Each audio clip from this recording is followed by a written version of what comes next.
We want to be transparent that we're making changes to Gemini CLI that may impact your workflow, including more robust detection of policy-violating use cases, prioritizing traffic for certain types of accounts, and restricting Gemini Pro models for free tier users. Important update to GitHub Copilot for students. Your complimentary Copilot access will be managed under a new GitHub Copilot student plan. As part of this transition, however, some premium models, including GPT 5.4 and Claude Opus and Sonnet, will no longer be available for self-selection under the GitHub Copilot student plan. OpenCode 1.3.0 will no longer load the Roor Max plugin.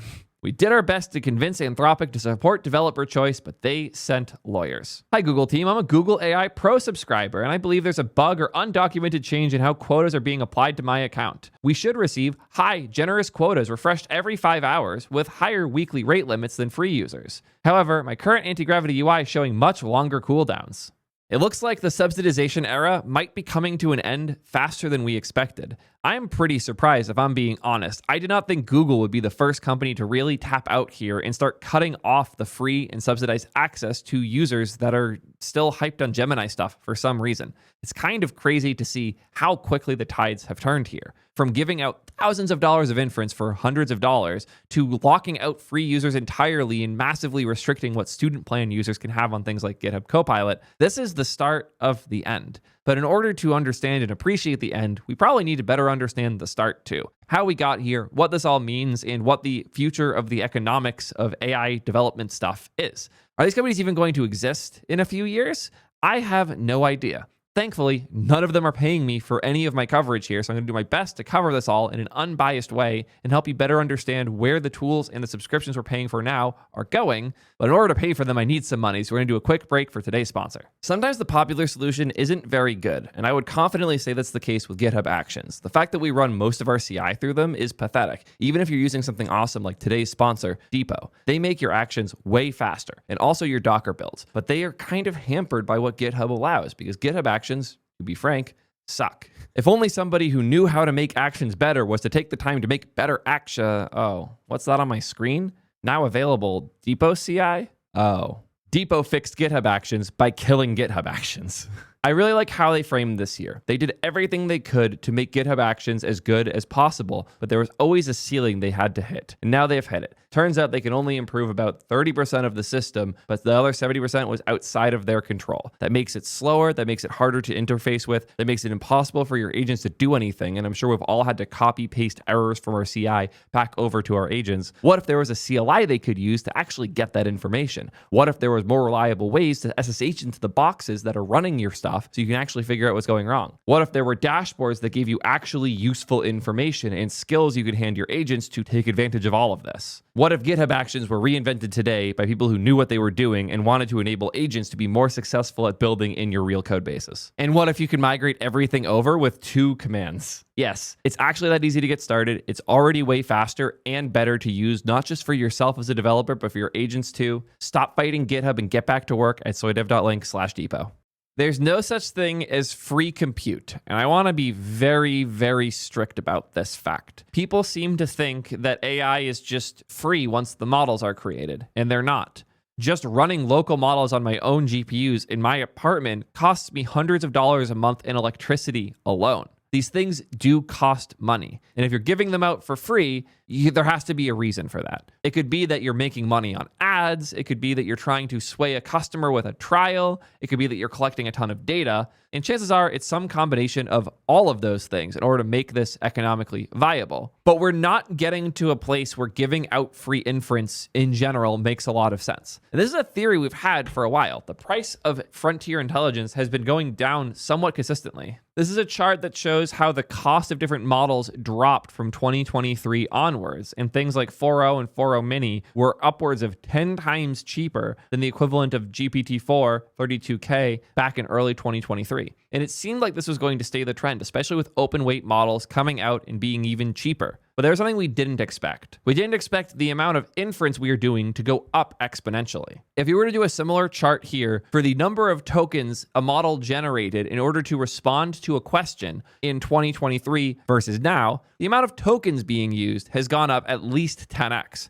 because now we're prompting in things like our code bases, and the models aren't just one-shotting a response, they're doing tool calls, which means more additional responses, more additional steps being done to go collect data, and then another chat effectively happening for each step along the way. Reasoning tokens massively increasing costs here as well, massively increasing the amount of tokens being generated. The amount of money that we're spending, not just on AI in general because we're using AI more, but for a given prompt, has more than counteracted the amount the costs have gone down. But more importantly, the amount we need the GPUs to be doing things for has gone up. If one chat message used to generate 200 tokens and now it generates up to 200,000 tokens, that's also more time being spent on the GPU. And if you're using the GPU, then somebody else isn't. And that costs money inherently. So while intelligence is getting cheaper in the sense of per token, sometimes in some cases, it's not enough. And the demand for doing these long generations that take more GPUs and more time on the GPUs is consistently going up. So where does Gemini come in here? Well, it comes in because of the subsidization wars. When AI models first kind of became a thing, we were trying to figure out how to charge for them, because users at the time, and even now to an extent, don't really understand tokens. And the idea of being billed per sets of characters didn't make sense to them. So many products, including ourselves with T3 Chat, decided to bill based on the number of messages. That's a problem. If I go to a service like T3 Chat and I ask it, what's 2 plus 2? You get an answer generated very quickly with not too many tokens, only 11 tokens to answer this. But if I ask it to write 15 poems about React, I'm not going to do 15, I'll do 5. Be conservative here. This message was 434 tokens generated. That's 40x more tokens for a roughly similar question length, because the thing I'm asking for is just more complex here, and the answer is going to be more. And if you think I kind of exaggerated this gap here with the 40x example, I didn't. In real world experience, I can say that the gap between the bottom 10% most token used message and the top 10% most tokens used in a message is closer to a 400x gap. So some messages cost literally 0.001 cents. Other messages can cost multiple dollars. And yes, you can send a message on T3 Chat for $8 a month, where the individual message cost us on the API $1, an eighth of your sub with one prompt. It's kind of insane, but that's just how the models work and how these things naturally can cost more when more is happening. At the same time, these business customers are growing their needs. The desire for these companies to compete with each other is going up too as they fight for end users. OpenAI has pretty much won the end user right now with the $20 a month ChatGPT subscription that makes up 70% of their revenue. They're killing it there. I don't think I've ever met a person who shut down their $20 a month ChatGPT subscription to go subscribe to $20 a month of Gemini. No one does that. The closest I've seen is people who use the free tier of Gemini and realize they don't really need ChatGPT anymore, so they go over and cancel it. And I get that. I understand that. And this is kind of the bet Google wants to make, is can they make intelligence good enough and cheap enough that every user will just start using Google's intelligence instead, eventually killing all the competition, and then Google owns the whole AI world and they can charge whatever they want for the companies doing the categorization. The problem is that we're all fighting over the same GPUs. Every one of these companies has an amount of infrastructure they can use to serve requests for their business customers, for their research labs, generating things with AI and making their own models and making their own whatever they're doing. And the end users who are paying the whatever a month to go use the models in products like anti-gravity or T3 code, or just using it in their chat interfaces directly. And since Google in particular desperately wants to steal customers off of OpenAI and off of Anthropic, they've been way too generous with subsidizing usage in their products. I cannot tell you how many times I have seen comments from lower income people in my content, be it Twitter, Twitch, YouTube, or wherever, saying that I need to stop being so mean to anti-gravity because it's the best option for poor people who can't afford a subscription for something better. To which I would usually bite my tongue because I know the reality here. Those customers aren't valuable enough to get free inference. There is no world in which that continues. And we are now at the end of that. I had a feeling it would come, but I honestly thought Google's billions upon billions of dollars would sustain this a bit longer. Google got users through giving out free inference, but that meant the majority of their users were using free inference, which meant that they were eating a ton of costs and had a lot of GPUs that were being used by users who would never spend actual money when they could be used by people who are currently spending actual money. And this has affected us. We've had times where people are using paid things on T3 chat where we're paying API prices and they send a message and 3.1 just fails to respond because it's overloaded. Or even I, on the $250 a month Google plan that I subscribed to forever ago for content and probably should unsubscribe, but it's fun to have it there to bitch about things like this. I couldn't use the new Gemini 3.1 Pro model when it dropped in the $250 a month subscription in the Gemini CLI. And when asked, they cited this as a capacity issue because they're giving it away for free too much. There is no such thing as free inference. Either you're the product and you won't be for long, or something illegal is happening. So if you were picking these tools because they're free and you can't afford it, and you didn't use the 2 months of thousands of dollars of free inference, remind you, like you're getting thousands of dollars of compute for free during that window. And if that wasn't enough for you to find a way to make $20 a month, that's your problem, not Google's. Seriously, like this was just going to happen. I am surprised it did so quick. But now there is zero reason to be using anti-gravity or the Gemini CLI because they are not subsidizing anywhere near as hard. They are kicking free users off of the pro models entirely. And as much as I am a Gemini Flash simp to an extent, they are not good enough for day-to-day code. The idea of using something like Gemini 3 Flash on the free tier for Gemini CLI for doing real code makes me feel somewhat sick. It's like using a toddler's toy keyboard to try and build a real application. Or like using a Fisher-Price karaoke machine to record an album. It's not there. It feels silly. The craziest line here, though, is around direct control. For direct control over your own quotas and billing, use your own paid API key from AI Studio or Vertex AI. This is them saying directly on the official Gemini CLI account, we're going to cut down your usage on the paid subscriptions. So if you want more usage, just go use an API key. That's crazy. That's insane. They're cutting you guys off hard. So how do we get here? Why would these companies all do free and subsidized inference? It seems to just bring drama. Remember the drama in July of last year when Cursor switched away from a per message model to a billing on usage model and everyone freaked the fuck out? It seems like these things just cause problems. Well, the first reason you would do this is you can make money elsewhere, probably ads. If you have the ability to make enough money on ads to cover the inference being done, awesome. But I think people massively overestimate how much money you can make on ads. One of my favorite ways to demonstrate how little money there is in ads is myself. My YouTube channel is pretty popular. We get around 3 million views per month from experienced developers, so our CPM is relatively high. In the last 28 days, my channel got 465,500 hours watched. So with 672 hours in the 28 days, that puts us at 693 hours per hour. So every time an hour passes, 693 hours of my content are watched. For those who have been subscribed and watching for a long time, we appreciate you immensely. These numbers are insane. They're still hard for me to just process. That we're nearly at 1,000 hours watched per hour of time that passes is just mind-boggling. That at any given moment, on average, 600 to 700 people are watching Theo talk is crazy. So how much money do you think I make off of that per month?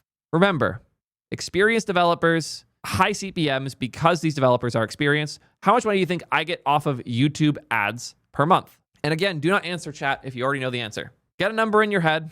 I'm going to hop over to Twitch chat so we see what people here think. Okay, we're seeing 40,000, 20,000, 10K to 20K, $500 from Short, who used to work at Twitch. You're cheating. The answer is about $9,000 a month. It varies between 5 to 9, depending on a lot of different things. I want to emphasize the absurdity here. This is 20,000 days of my content watched in 28 days. So 20,000 days of my content being watched is worth about $9,000 with ads. That's not even enough to pay my editor. Ads on YouTube are not a real way to make money, even at these types of large scale operations. And this is revenue that is being split with me. So Google's complete ad rev here is probably double this. It's believed that it's a 50-50 split. There's no way for us to truly know for a fact that's the case, but I take them at their word. It probably is.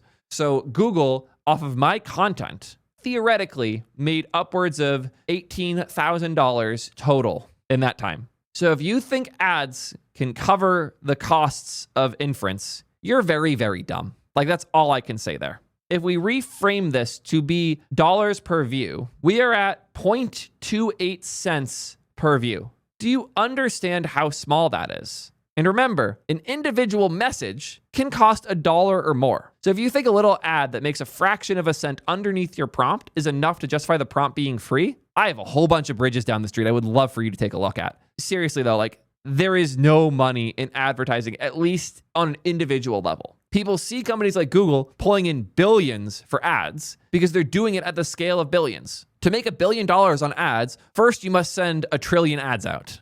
And if each of those instances could cost $1, you're just going to lose money. So there's no world in which 0.3 cent ads are going to cover multiple dollars of prompts. The world just does not work that way. So if you think ads are enough of a way to fully subsidize the cost of these things, that you should be able to get free inference because advertising, you do not know how any of this works. I just want to make sure that the scale of this is clear because people seem to think ads make a lot more money than they do. This is also why we're so thankful to have awesome sponsors on this channel because they make this work. If it wasn't for sponsors, I would not be able to do this because the revenue we get from people paying me on Twitch and from ads on YouTube is just barely enough to cover one of my team members, far from the entire team that we have to run the channel with. It's certainly far from me making a cent on it.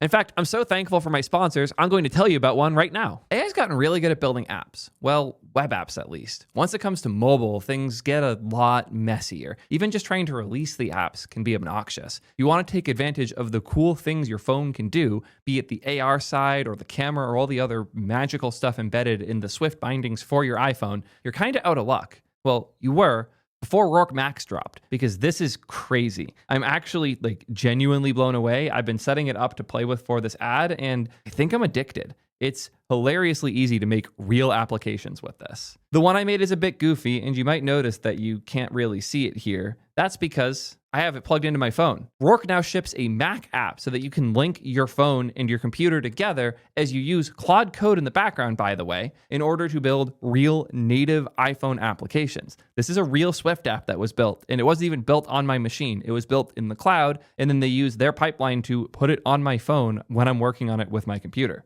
The task I gave it here was not trivial. I asked it to build an app that uses the AR features in the camera on my phone to put a hat on my head. And it actually works. Like, what? It's kind of crazy that something like this is able to be done just playing around with a web app like this. You might notice the hat's like in front of my head. That's not quite right. I asked it to fix that. Let's see if it's succeeded.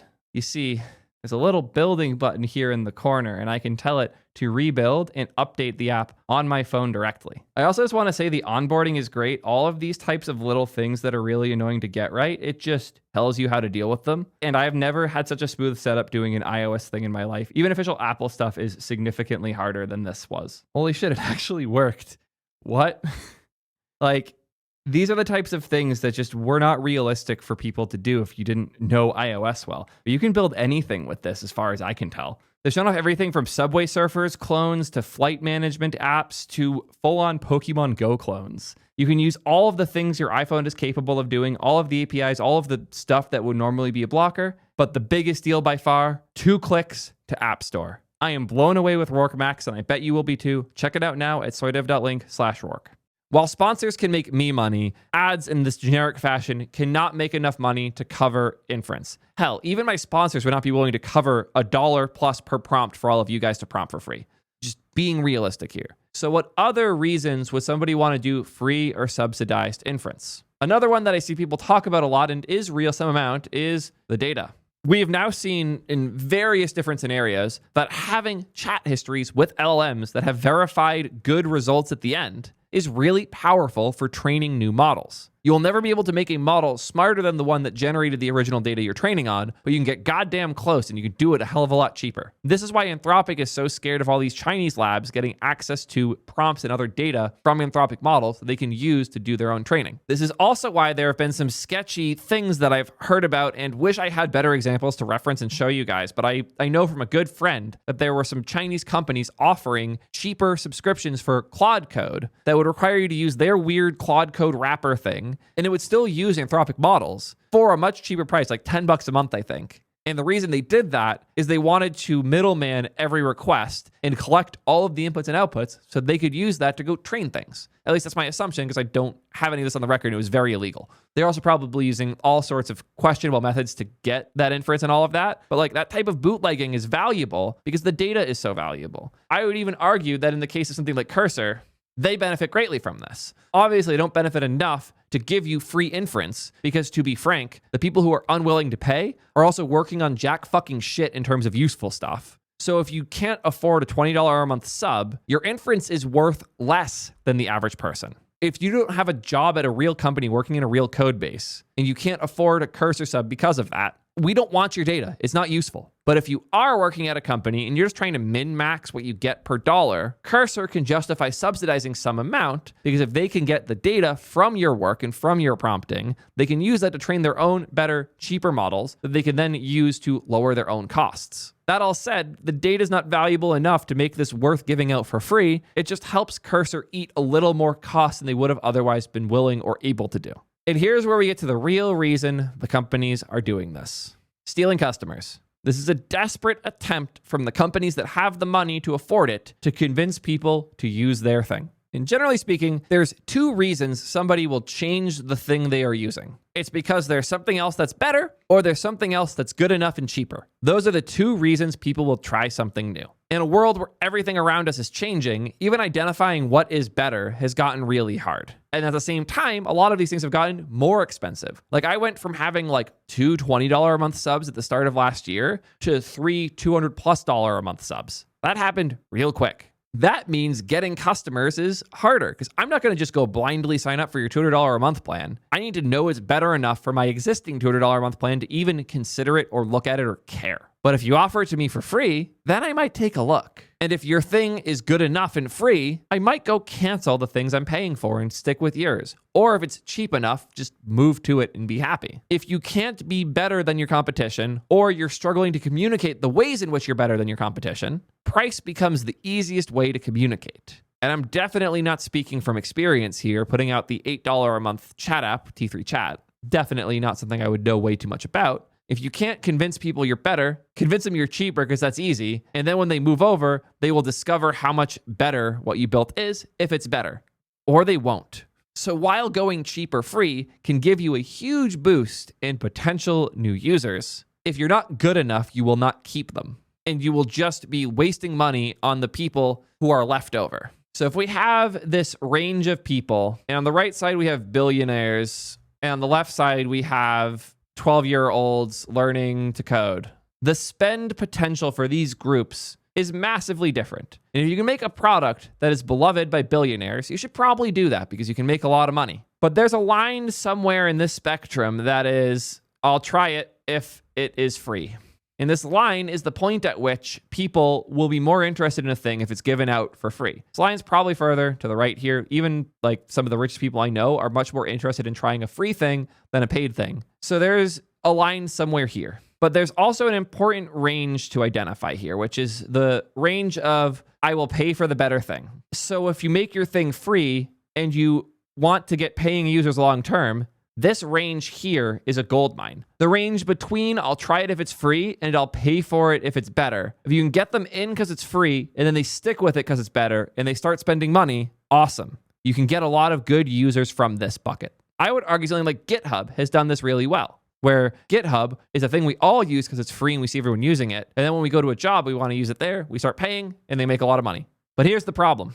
We are expecting that users in this area will be happy enough with the product that they become paying users. But what if the product isn't very good? Well, then we hit a different line that exists in this section. I can only use it if it's free. And this line is a death sentence. Everything left of here is a suicide mission. If your only users are people who are using your thing because they can't afford to use the better thing, you're fucked. You're absolutely fucked. You will never recover from this position. The only reason so many of these companies offered free tiers in the past, like pre-AI, is because everyone would try it if it's free, and enough people would start paying that it was worth it. But if all the people over this line are happy and aren't going to try your thing, all you're getting by making it free is a bunch of shit users that are going to cost you a ton of money and never convert into real paying users. By being shit and being free, Google has effectively filtered down the anti-gravity user base to be early stage programmers who don't really know what they're doing and won't be valuable and won't spend money, or really experienced programmers who won't spend money either.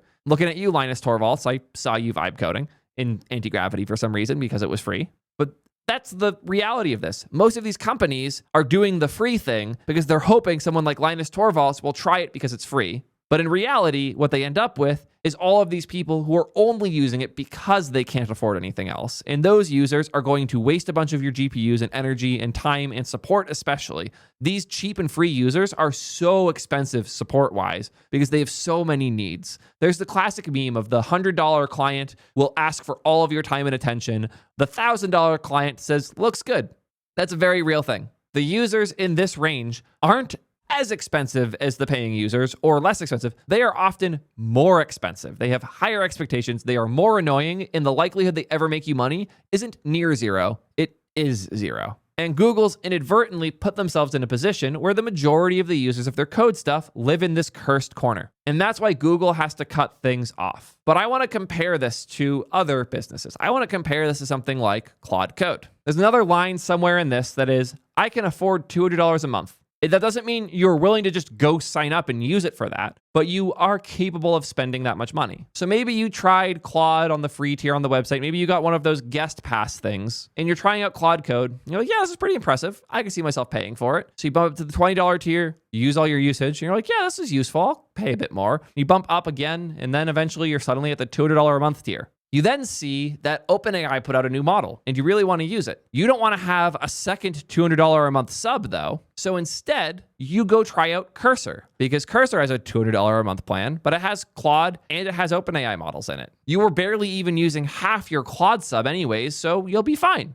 So you move over to Cursor and you hit your limits in the first 3 days. And you're like, what the fuck? I didn't even get close to hitting my limits when I was using the Claude plan. Why is the same money I'm spending on Cursor hitting limits so fast? Did I use the wrong model? Did I do something bad? Is Cursor just overcharging because they're greedy? No, it's actually quite the opposite. Turns out that $200 a month plan can be used for up to $5,000 of compute per month. So why would they ever do this? Let's think about some user archetypes. Let's focus on that 12-year-old again. The 12-year-old could use up to 15 in inference. They pay $0. They will pay 0 over lifetime. This user's not going to make the company money, and there are millions of them. This is not a very appealing customer breakdown. This is not the person I would want to have as my user. So what about some 42-year-old dev? They could use up to $5,000 in inference. They pay $200 a month. They might pay $1 million plus over lifetime or get their company to. And there's a few 100,000 at most of these people. So on one hand, this 42-year-old dev is costing Anthropic way more than this 12-year-old is. The 12-year-old's costing 15 over 0. The 42-year-old dev is costing $5,000 over 200. So they're costing Anthropic theoretically up to $4,800, and the 12-year-old's only costing them 15. But let's think about this longer term. What if the cost of inference goes down by 10x? This free user goes down to $1.50, but that's not enough to be covered on ads. That's still not profitable. And they'll never spend money, so this user still sucks. But that $5,000 of inference is suddenly $500. Obviously still not profitable. They're still losing $300 on that. But if the price gets 10x cheaper, it gets a hell of a lot closer. It also is worth noting that most users don't come close to using all of that inference. So if your top 1% user is using the full amount they're allowed, but the mean user is using less than half, you're now profitable with this change easily.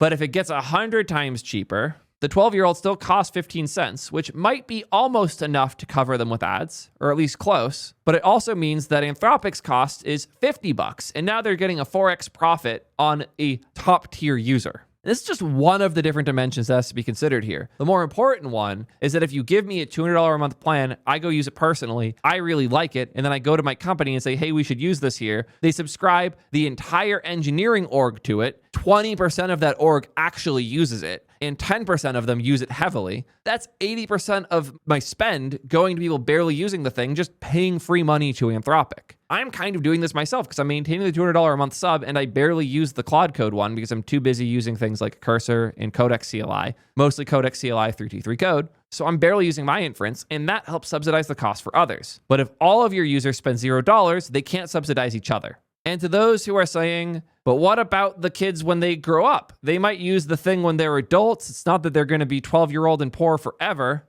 Yeah, they're going to become adults and they're going to move to a good thing. If you were right about this assumption, then we'd have a bunch of 22-year-old Gen Zers who are using Chromebooks as their daily driver computer. You're just wrong. When the kids grow up, they get better things. And the only reason it makes economic sense to make things for the poor kids is if you can make money off of them. And you can't. And you're not going to make that money later. You're just wrong. And thankfully, only one company was stupid enough to think otherwise, and it's everyone's favorite, Google. And Google has now realized how badly they fucked themselves by doing this, and they're trying to lock it down.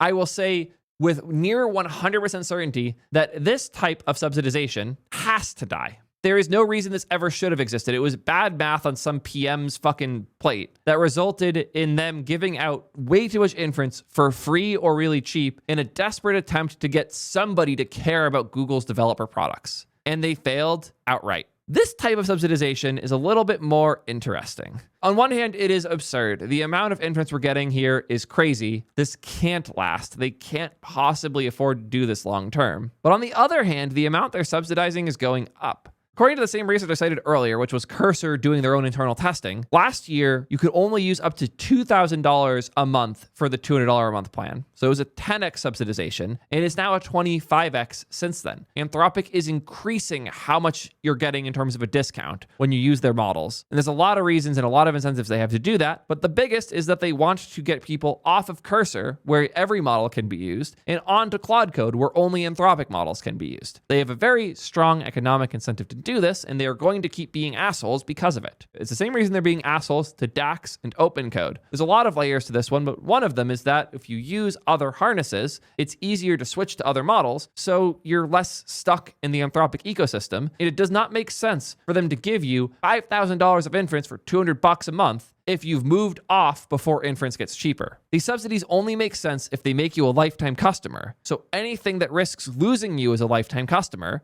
is a massive risk they're not interested in taking. So that's why Anthropic is working so hard to kick you out of tools that give you choice. And this is the only reason I'm scared about the Claude implementation in T3 Code, because according to their terms of service, their SDKs, their own guidelines, the advice I've gotten from existing employees and people online, and most importantly, according to Claude, our implementation is totally fine and safe. But the economic reality of Anthropic not wanting an option that gives you choices, because then their subsidies don't guarantee profit long term, that's a real risk. So the only reason T3 Code would end up not having good Claude Code support over time is because Anthropic specifically doesn't want you to have options. So why does OpenAI do subsidies then? I think they're getting like the opposite effect, because some people, including this particular dev, have switched off of Claude because they're tired of the model just being shitty in favor of something like OpenAI's models. This is largely because of their growth phase.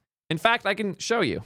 Try the Codex app with 2x rate limits until April 2nd. By the way, it is my understanding that these limits apply in all Codex surfaces, not just the Codex app. But the 2x rate limits they're giving you here are because they are trying really hard to pull people over from other options. Because Codex is significantly less popular than Claude Code still to this day, they had to do whatever they could to try and pull users over. And these rate limits are too generous. I haven't even hit more than 30% usage when I was trying. One of my employees got close to 90% once, and it was Julius, and he was trying fucking hard to do it. And then there's the reset button that Thibaut keeps hitting. That's a whole separate set of jokes. The reason OpenAI can do this and justify it is because they have so many subscribers on the $20 a month tier doing nothing that it more than justifies this. It is a land grab, is an opportunity to try and take some ground from Claude Code is worth the money here. But again, to go back to my list,